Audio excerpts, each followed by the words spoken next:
So, hi everybody. I want to extend a very warm welcome to our friends Denise and Cocoa from the project Coffee and Cocoa, which they're going to talk to us about today. Denise, you may already have met. She's been to a couple of Shine events. I already know Denise and Cocoa because they very kindly interviewed me about my experiences for their website. So here we are interviewing them all about their projects. So you're very welcome, ladies. Oh, thank you for having us. Oh yeah, it's our absolute pleasure.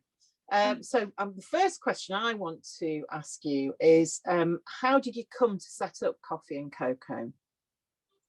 Well, I guess it was back in the third grade when we were coming home from counseling.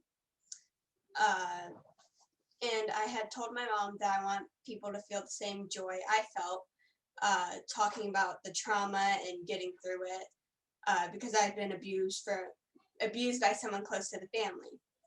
So there was trauma from that. But as I went through, I felt so much joy, and in all, it felt amazing to be talking about it and knowing that I'm not alone, that this happens to a lot of people, but it's just not talked about.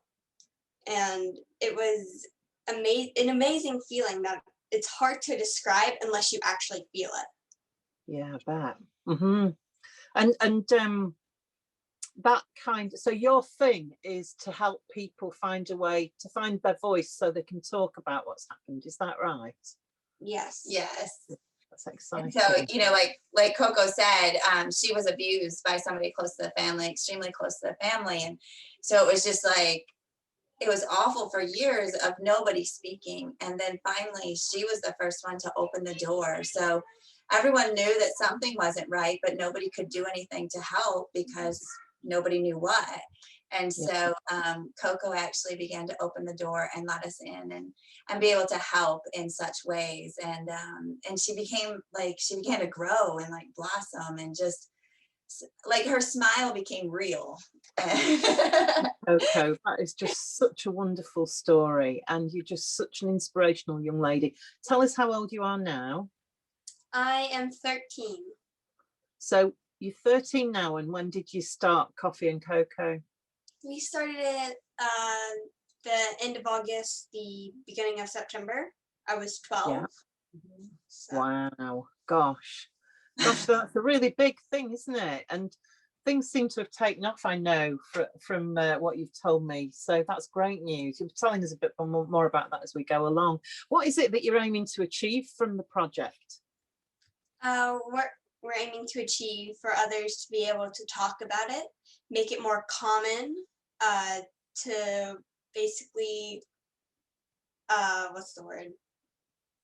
Kind of put it in the communities, make it known instead of something you shun in the closet and you don't talk about, because it's something that happens a lot. Right. Yeah. With one in three girls and 1 in 6 boys, and it's worldwide. It's in every country. We primarily focus on sexual abuse. Coco and I are both survivors of child sexual abuse. Mine happened to be a neighbor across the street, and I repressed my memories till I was like 38. So I didn't have proper boundaries going into adulthood. And so when I became aware that something wasn't right with my children, it was just paramount that they got help. And so we've scored on the help, and we've had amazing people that have helped us, but it was extremely lonely at different times, and scary and not knowing. And so that's our big goals. Make sure that 1 in 3 girls, 1 in 6 boys, it's happening all around us. It's happening in our neighborhood. Shocking, isn't it? It's happening in our communities. It's happening in our schools. It's happening in our religious organizations. It's happening everywhere. It's, and the stories that we hear all the time, victims are told to be quiet. Sometimes they tell, and then they're like over 50% of them, they tell and they still end up staying with the perpetrators. So the systems are failing, the systems that are supposed to protect children. So just our big goal that we don't have to remain silent anymore. It's survivors need to speak. So Yeah, and it becomes much more okay to talk about it. Wow, right. that's an amazing goal, a really amazing goal. And so how's it going? And kind of how are you enjoying the journey? Oh, it's awesome meeting like all the survivors and the people who have overcome their trauma and the Yeah, people who are working to make it more common and help others. It's just meeting them is very powerful. I yeah, know that when they come on and we interview them, you kind of just lock in and you don't know what to say because it's just wisdom coming out of their mouths. It's wow. amazing. Yeah, that's fantastic. Is it just children that you deal with, or are you dealing with anybody who's a survivor of child sexual abuse? Anyone, because some from the statistics, people take it to the grave. Uh, some people aren't believed, and we need everyone to find their voice because it's very important to not live through all this trauma and fear. Yeah, it's interesting actually that you should say that, because I was just thinking it kind of reminded me of we've had a campaign in the UK. I don't know whether it's been over there as well, to talk about mental health, because we seem to have been kind of not being able to speak about that in the UK. I don't know why. It's been something that people kind of hide, and so the campaign has been, why is it hidden? It's nothing to be ashamed of. It's a health issue, and and so it sounds to me like it's the same kind of thing, that it's nothing to be ashamed of, and you need to talk about it so that it becomes more normal for other people to talk about. Is that right? Mm-hmm. Yes. And I think that you're exactly right there. And I was actually thinking to myself the other day, why is it that we as a society, substance abuse, it happens in so many families, but yet it's now becoming more talked about.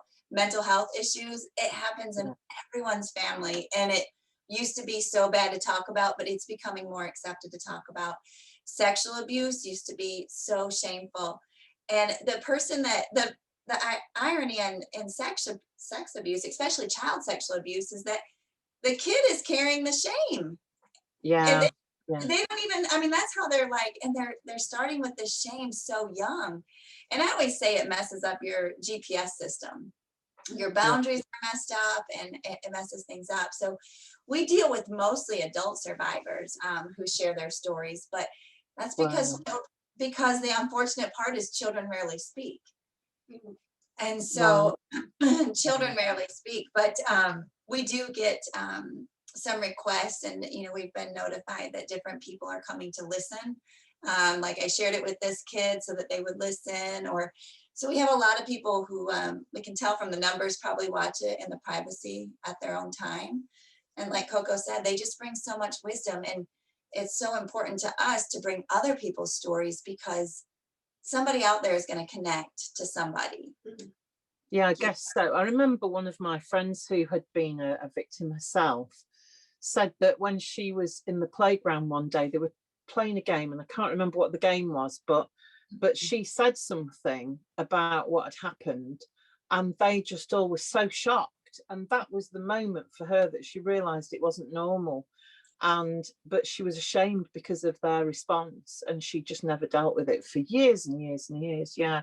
So I guess it's that kind of, it's not, people don't know about it, it's not normal, I'm not allowed to talk about it because it's something shameful, isn't it? Yeah.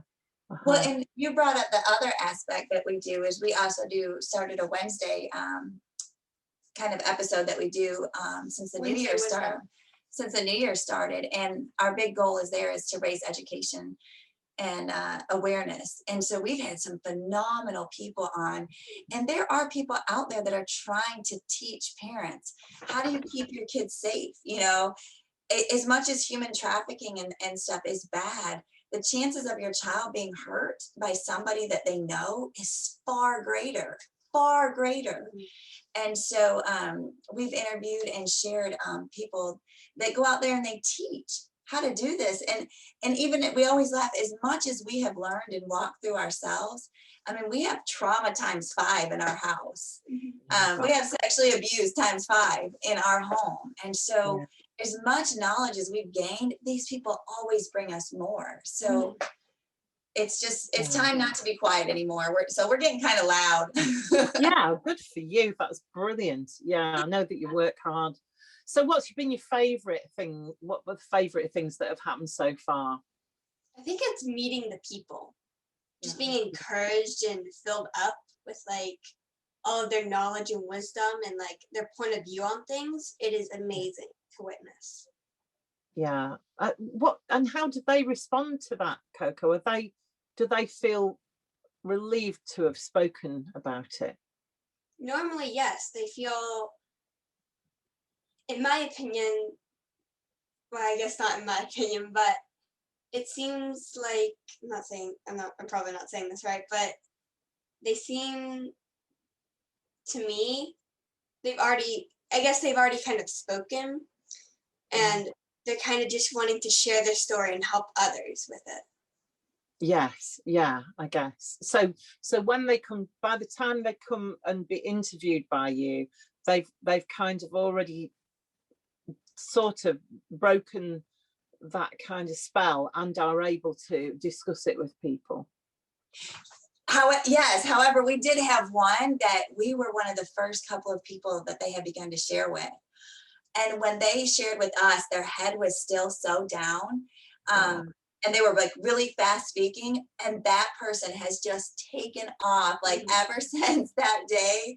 It was like we were still watching kind of the head beginning to come. Because my head was down. When I learned about my children, my head was this far down. And it took a lot of time to walk with my head back up. And so we have just watched one that's just blossomed out there on the circuit as far as raising education and awareness, just doing amazing things.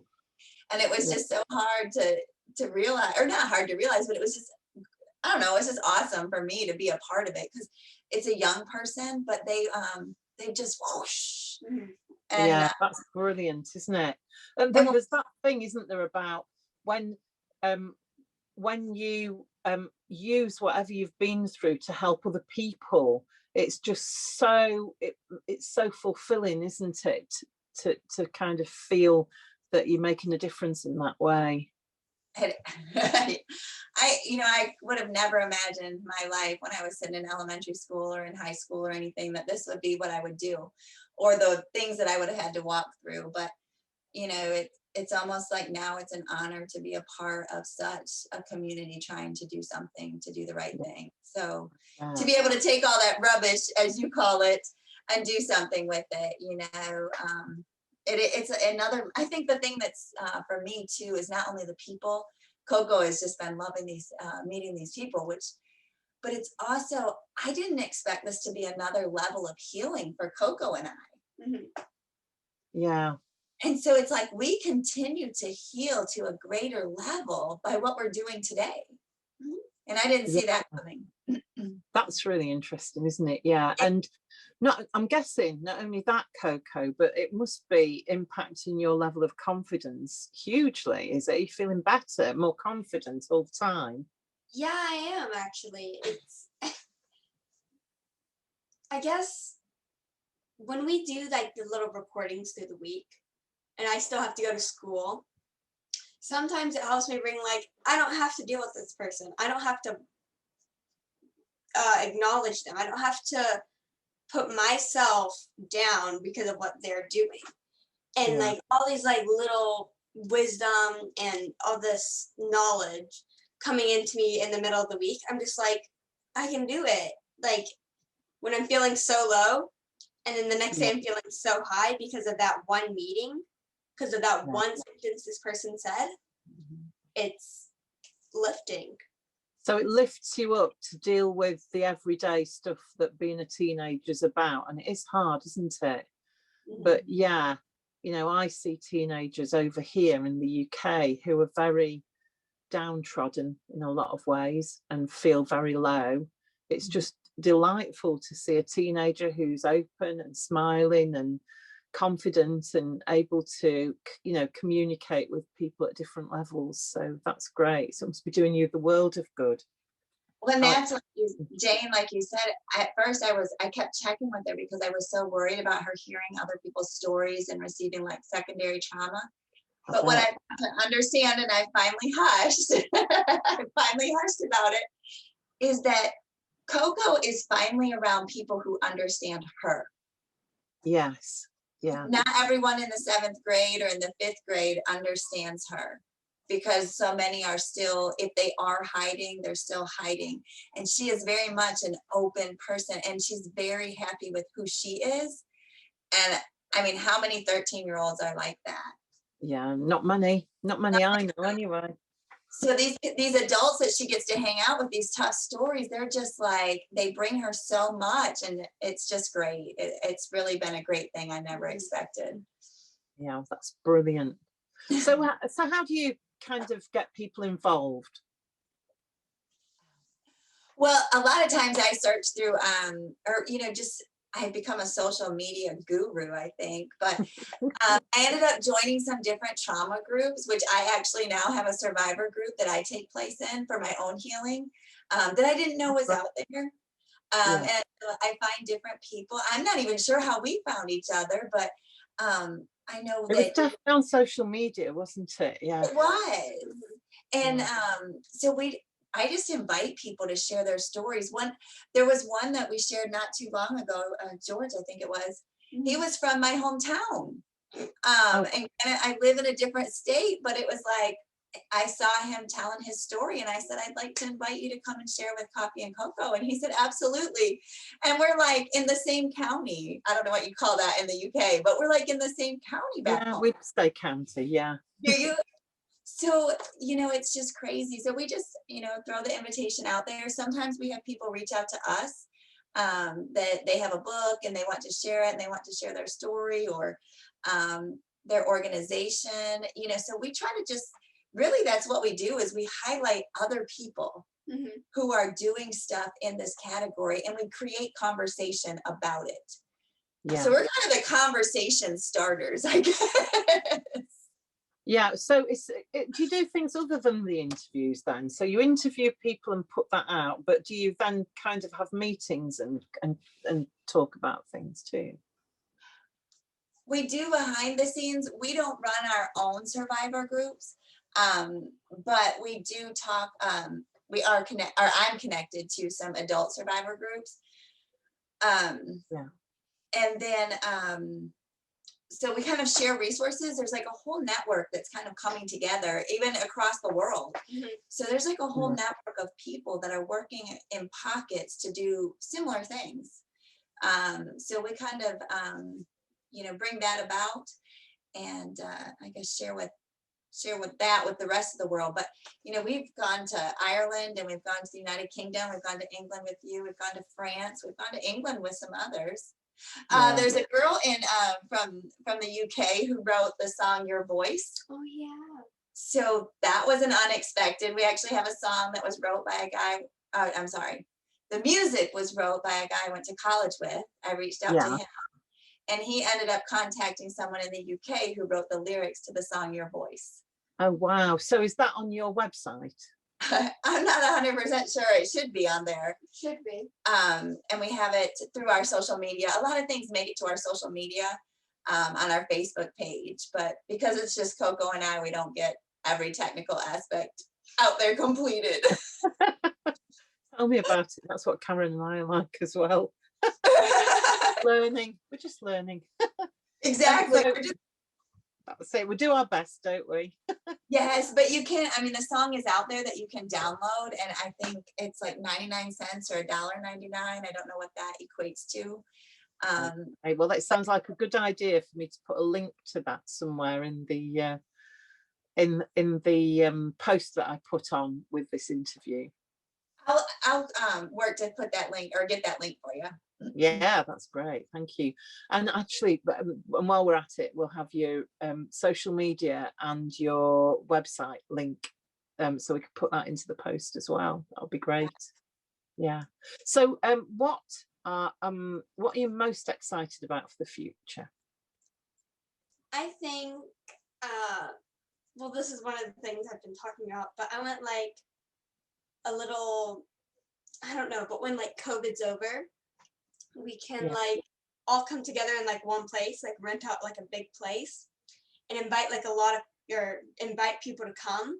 Yeah. And either like share their stories or talk, or just with like a whole bunch of people that we've brought on. And I just feel like it would be something cool to do. Just bring like a whole bunch of people together and just have like a big campaign. I don't know if that's the right word. I love it. I love it. I think that's an extremely good idea. Yeah. Wow. Yeah. I'm looking forward to putting on, we've talked about the coffee and cocoa ball. So like a formal, fun night. So many survivors are shamed into feeling bad about themselves. And so to raise money and education and awareness. So I have this goal and this dream in my heart to see like coffee and cocoa balls, where almost like another prom where people get dressed up every year. And we do it as a large fundraiser across the world. That sounds absolutely amazing, doesn't it? Yeah. Brilliant, brilliant. So what can we at the Shine Network do to help you towards your goal? I think the big thing is sharing. Sharing is, it doesn't take anything, but as well as I do, social media, it's driven by algorithms and comments and different things like that. So I think, going on and sharing our page, different stories, you never know which of your friends is in a situation that needs to hear it. You never know which of your friends is in a situation with their child that needs to hear it and they're not talking about it. So I think that's the easiest way, is to share the page, share different stories. And, I know our time zone's different, but go back in and watch the videos, learn some things. And then I think the other big way is we have our Find Your Voice t-shirts. Hey. Yes, so we can ship those to you, but we have what we call Find Your Voice Friday. And so we encourage, and we'd love to see the whole world. Well, it started out as, kind of our little area. Yeah. And then it quickly spread to the US. And then we were immediately around the world. So, we've gone global now. So we'd love to see the whole world take place have a part in Find Your Voice Friday. So that everyone else. Brilliant. It sounds absolutely brilliant. And I'm guessing as well, there might be some of our members who watch this video and find that there's something that they want to talk about. So, so I'm going to say that it's okay. Is it okay for them to contact you in some way or another? Oh, absolutely. Get some guidance as to what to do next. Oh, yes, absolutely. If it's on a personal need, all of our guests or ourselves, we're always there to support somebody's personal walk or somebody's personal story or somebody's personal next step. If you're wanting to share your story or know somebody that will, we're always looking for guests to come on and share with us. And then I think, the donate button. I work 2 jobs and work crazy hours, so we know you do, just the office costs and expenses and that kind of thing. So so donate if you can. Donate, get a shirt, join us on Find Your Voice Friday. Send us your favorite songs, your inspiring songs, so Coco can highlight those on Friday. Brilliant. Sounds lovely. Well, thank you very much. It's been absolutely delightful to speak to you. You're both such inspirational people, and I'm just, it's amazing how much difference you're making in the world, and I'm excited for you. So we look forward to seeing your project continue to flourish. Thank you for your time. Oh, thank you, Jane. Thank you, everyone, for joining in.